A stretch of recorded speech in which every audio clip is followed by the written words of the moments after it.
1 Raja-Raja 17. Elia di tepi sungai Kerit. Lalu berkatalah Elia orang Tisbe dari Tisbe Gilead kepada Ahab, "Demi Tuhan yang hidup, Allah Israel yang kulayani, sesungguhnya tidak akan ada embun atau hujan pada tahun-tahun ini kecuali kalau kukatakan."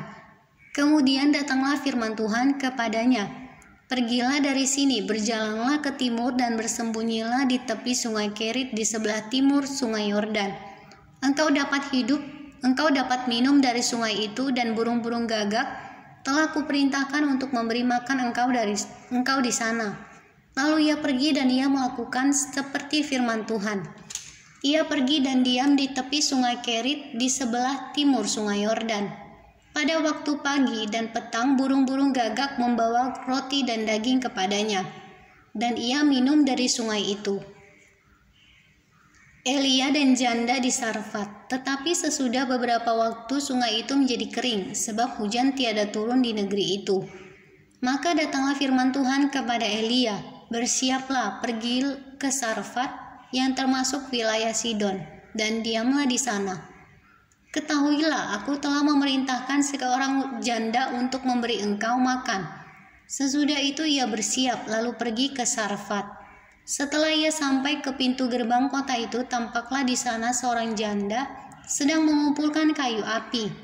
Ia berseru kepada perempuan itu, katanya, "Cobalah ambil bagiku sedikit air dalam kendi, supaya aku minum." Ketika perempuan itu pergi mengambilnya, ia berseru lagi, "Cobalah ambil juga bagiku sepotong roti."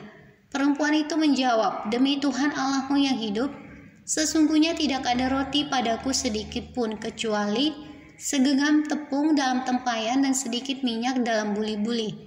Dan sekarang aku sedang mengumpulkan 2-3 potong kayu api. Kemudian aku mau pulang dan mengolahnya bagiku dan bagi anakku, dan setelah kami memakannya, maka kami akan mati."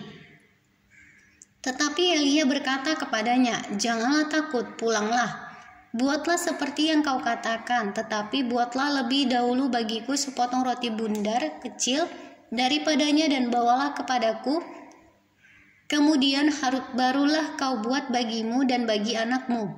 Sebab beginilah firman Tuhan Allah Israel, tepung dalam tempayan itu tidak akan habis, dan minyak dalam buli-buli itu pun tidak akan berkurang, sampai pada waktu Tuhan memberi hujan ke atas muka bumi."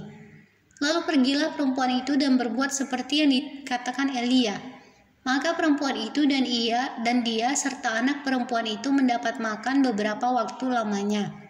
Tepung dalam tempayan itu tidak habis, dan minyak dalam buli-buli itu tidak berkurang, seperti firman Tuhan yang diucapkannya dengan perantaraan Elia. Sesudah itu anak dari perempuan pemilik rumah itu jatuh sakit, dan sakitnya itu sangat keras, sampai tidak ada nafasnya lagi. Kata perempuan itu kepada Elia, "Apakah maksudmu datang kemari, ya abdi Allah?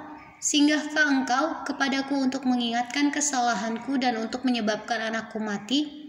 Kata Elia kepadanya, "Berikanlah anakmu itu kepadaku." Elia mengambilnya dari pangkuan perempuan itu dan membawanya naik ke kamarnya di atas dan membaringkan anak itu di tempat tidurnya. Sesudah itu ia berseru kepada Tuhan, katanya, "Ya Tuhan Allahku, apakah engkau menimpakan kemalangan ini atas janda ini juga, yang menerima aku sebagai penumpang dengan membunuh anaknya?" Lalu ia mengunjurkan badannya di atas anak itu 3 kali, dan berseru kepada Tuhan, katanya, "Ya Tuhan Allahku, pulangkanlah kiranya nyawa anak ini ke dalam tubuhnya." Tuhan mendengarkan permintaan Elia itu, dan nyawa anak itu pulang ke dalam tubuhnya, sehingga ia hidup kembali. Elia mengambil anak itu, ia membawanya turun dari kamar atas ke dalam rumah, dan memberikannya kepada ibunya. Kata Elia, "Ini anakmu, ia sudah hidup." Kemudian kata perempuan itu kepada Elia, "Sekarang aku tahu bahwa engkau abdi Allah dan firman Tuhan yang kau ucapkan itu adalah benar."